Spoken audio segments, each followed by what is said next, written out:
Your faith is a source of immense power. The problem is that nobody taught you how to use that power.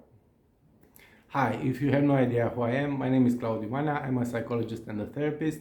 And for the past 10 years, I've been helping people just like you have aligned lives, strong families, and aligned businesses. And what do I mean by this idea that your faith is a source of power? The source of power comes from fully integrating your faith into your everyday life. The problem is that no one teaches you how to do that exactly. Um, Nowadays, a lot of people have this really harmful idea that the spiritual life is somehow separate from our everyday life. You are constantly bombarded with these ideas that faith is something that should be kept private, that we shouldn't talk about faith because it might offend someone, or because we will end up fighting with each other and so on. When that couldn't be further from the truth, because first of all, faith should not be kept private. That's actually in the Bible. And second of all, no, faith is not just something that you get to turn on and off as you feel appropriate.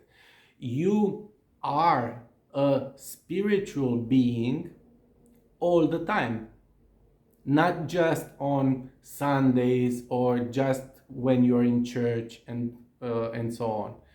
Just like you are a biological being all the time, and you can't really turn off or pause your biological functions, just as you have a psychological life and you can't really turn off the psychological processes. Just like that, you are a spiritual being all the time. Now, you may not be aware of the spiritual processes that are going on inside of you all the time, but they are still there. Just like I am most of the time not aware of my heart beating as a biological process, but it's still beating. Uh, Nevertheless, it's still beating. So these things are not separate from each other. The problem is that a lot of leaders from these domains, let's call them, prefer not to talk too much about the other side of things. So influential voices from the scientific community prefer not to talk too much about the psychological and the spiritual side of things. Influential voices from psychology prefer not to talk too much about scientific stuff or the spiritual stuff. And leaders, spiritual leaders, prefer not to go too much into science and psychology, even though some of them do talk about psychology at times and do mention some ideas and all of that, but nobody goes through the process of really trying to integrate these things into a coherent image, into a coherent picture, and into a picture and a system that can really be applied and that can really be useful to people. And that's the basis of my whole work. I am working to integrate these three domains. This tendency to keep things separate comes from our scientific approach to studying things, where we take a phenomena and we study that phenomenon in a laboratory setting. And in a laboratory setting, we can isolate variables, we can control conditions, we can do a lot of things that allow us to better study that thing that is happening, that process, that phenomenon, whatever it is that we are studying. The problem is that our lives are not a lab. In everyday life, you cannot isolate variables and you cannot control conditions. In everyday life, all variables are present all the time and all conditions can happen all the time. So you can't really isolate anything.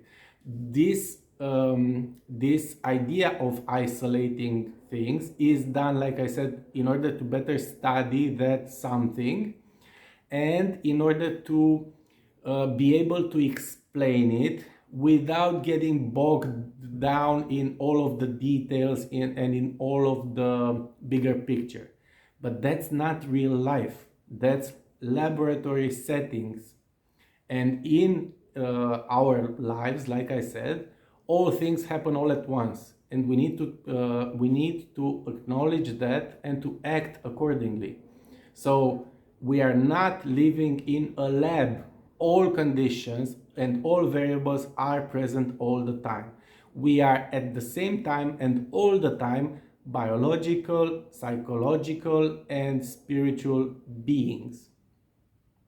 We are not able to pause any of these as we see fit or as we would like to at some point.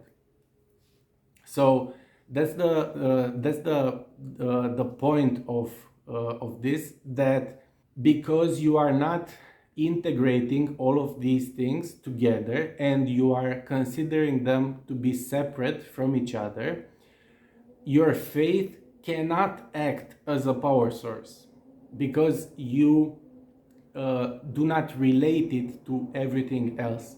But as soon as you do, everything starts falling into place. And that's the whole idea behind alignment, like behind this notion of alignment in the way that I use it. And that's the whole idea behind the alignment method program. So if this speaks to you, I will drop a link in the description and the comments where you can book a 30-minute call with me. This is a free alignment call where we can really drill down on where misalignment is present in your life and what you can do to move forward.